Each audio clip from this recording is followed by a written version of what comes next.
Sonic 3 and Knuckles is often considered the best of the original Sonic games. I can't really say how I feel, but seriously, I have lots of fond memories with the game and I enjoy running through it from time to time. It's seriously awesome. It has great gameplay, great music, great aesthetics, and it really solidified what makes classic Sonic great.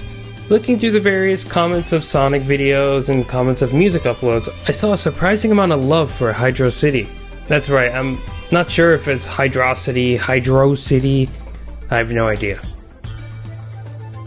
Now maybe it's just me, I'm not sure, but I never thought of Hydrocity as one of my favorite levels, especially now looking at it from a nostalgia perspective. Like most of the general population, when you get to a water level, there's a bit of a reservation, a bit of a hesitation, just because of the very nature of them. Being in the water just slows you down. I mean, these levels by their very definition force you to be under the water and it takes away the movement that you're used to using. Your best bet for you to do is to stay above the waves, and that was my mantra, and I would definitely groan a few times if I fell back in on accident or if I was forced to dive in. But that was then, and this is now, and I've grown to appreciate water levels more and more as time has gone on. And then there was Sonic Mania.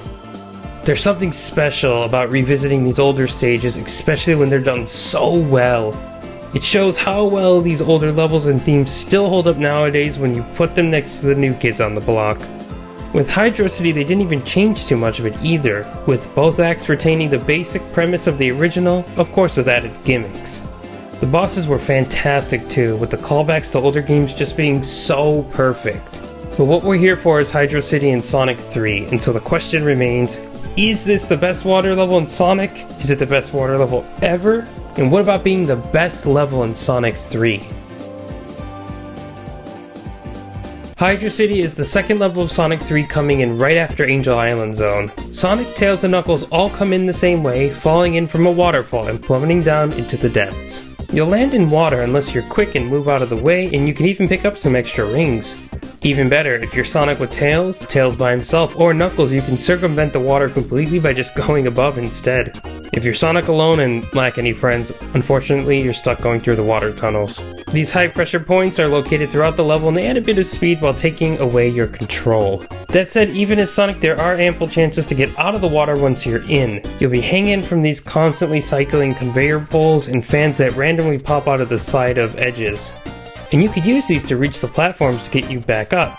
That said, if you were born, raised, and molded by the water, then you can continue as such with plenty of spikes and badniks in your way.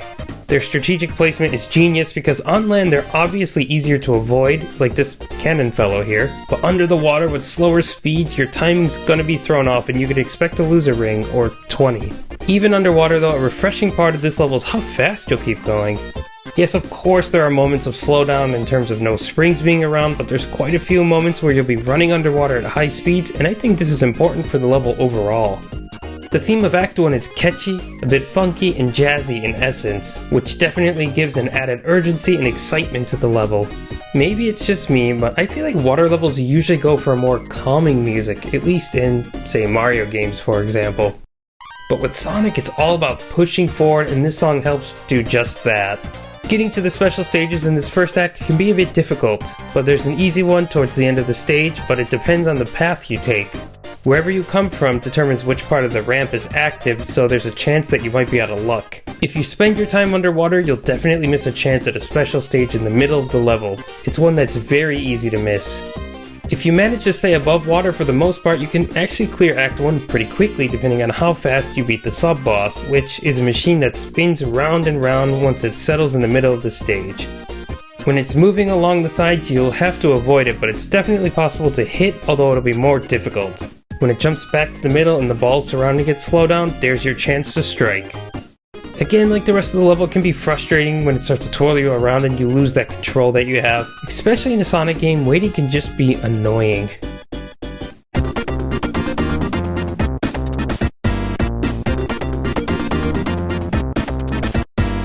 Get past Eggman's mid-boss madness and you'll be whirlpooled down underwater to Act 2. All seems well until you get out of the starting area and immediately the wall starts moving in on you and you'll have to, well, move.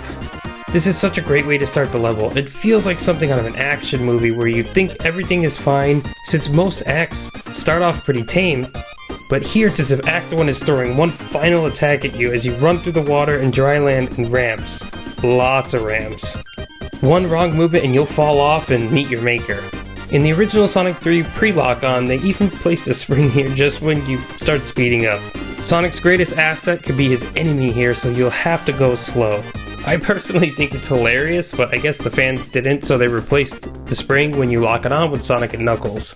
Clear the moving wall of doom and Act 2 officially gets underway. Breakable walls abound and lots of rotating platforms here. You'll actually spend more time above ground here than underwater when compared to the first act. There's a couple of these hands that grab you and speed you up in the first act, but they're more out in the open here, whereas you have to take those top paths in the first act, so they're a lot easier to miss. You'll definitely have more floating moving platforms here, and because of a lot of the progression occurring above the water, you'll have to stay above ground, and falling back in means you'll need to get back up since there's not many paths otherwise. These blue tubes are introduced here and act as ramps that give Sonic tons of momentum, and it just keeps the level speedy. The act ends with a confrontation with Eggman where he tries to suck, which can be a bit difficult to avoid, but once you get the bomb rhythms down, it isn't too bad. Of course, by this time, if you play your cards right, you can get all of the emeralds, get Super Sonic, and take Eggman out pretty easily. Maybe like most Sonic levels, it'll be easier if you play with Tails. It's unique in the fact that there is a clear path that Sonic can't take on his own. Not many other levels in the game have this sort of layout. Of course, if you're Knuckles, you can take this path too, but there's no alternative pathways for him like there are in the other levels. Sonic will definitely have a harder time here since you'll have to time your jumps better, be more precise with how you grab onto things, and how you utilize the fans. One thing I left out is running out of breath. There's always the danger of that with these levels, but I don't think you're going to have a hard time with it in this game. There are plenty of bubbles to find and bubble shields, so there's really not that much danger. Once Act 2 rolls around, I definitely don't think you'll be running out of air, to be honest. I don't know exactly what it is that brought me around to Hydrocity as a level, since it originally wasn't one that I was a huge fan of growing up. But I think it's just one of those things that over the years it just kinda came back at me. Maybe because of Sonic Mania giving it that fresh spin with a refined soundtrack that doesn't change itself too much, but just enhances the experience. I think the more I play it, the more I appreciate it. Again, it didn't exactly grow on me slowly, but it was definitely something that I left alone for a while, came back to, and have a newfound appreciation for. And I wonder how much of that is down to the fact that there is plenty of opportunity not to be in the water. I like the way the two acts break things up, with Act 1 focusing more on the underwater sections with chances to escape, with Act 2 essentially taking the opposite approach. And honestly, like I mentioned, I just love these songs. Again, it wasn't something that struck me at first like Flying Battery did, but I just sort of realized how good it was again, especially with Mania, possibly enhancing those memories. In terms of water levels in general, Hydrocity does a lot right. It doesn't keep you totally submerged, and it allows for you to take a variety of paths in order to complete it. It features some fun gimmicks that aren't frustrating and do their best to keep the speed up when logic dictates that you should be going slow.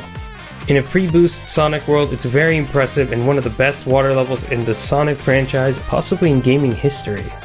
How does it stack up to other Sonic 3 and Knuckles levels though? I mean, it's definitely up there at the top 5 in my opinion. It's unique, has a great soundtrack, features speed. What more do you need?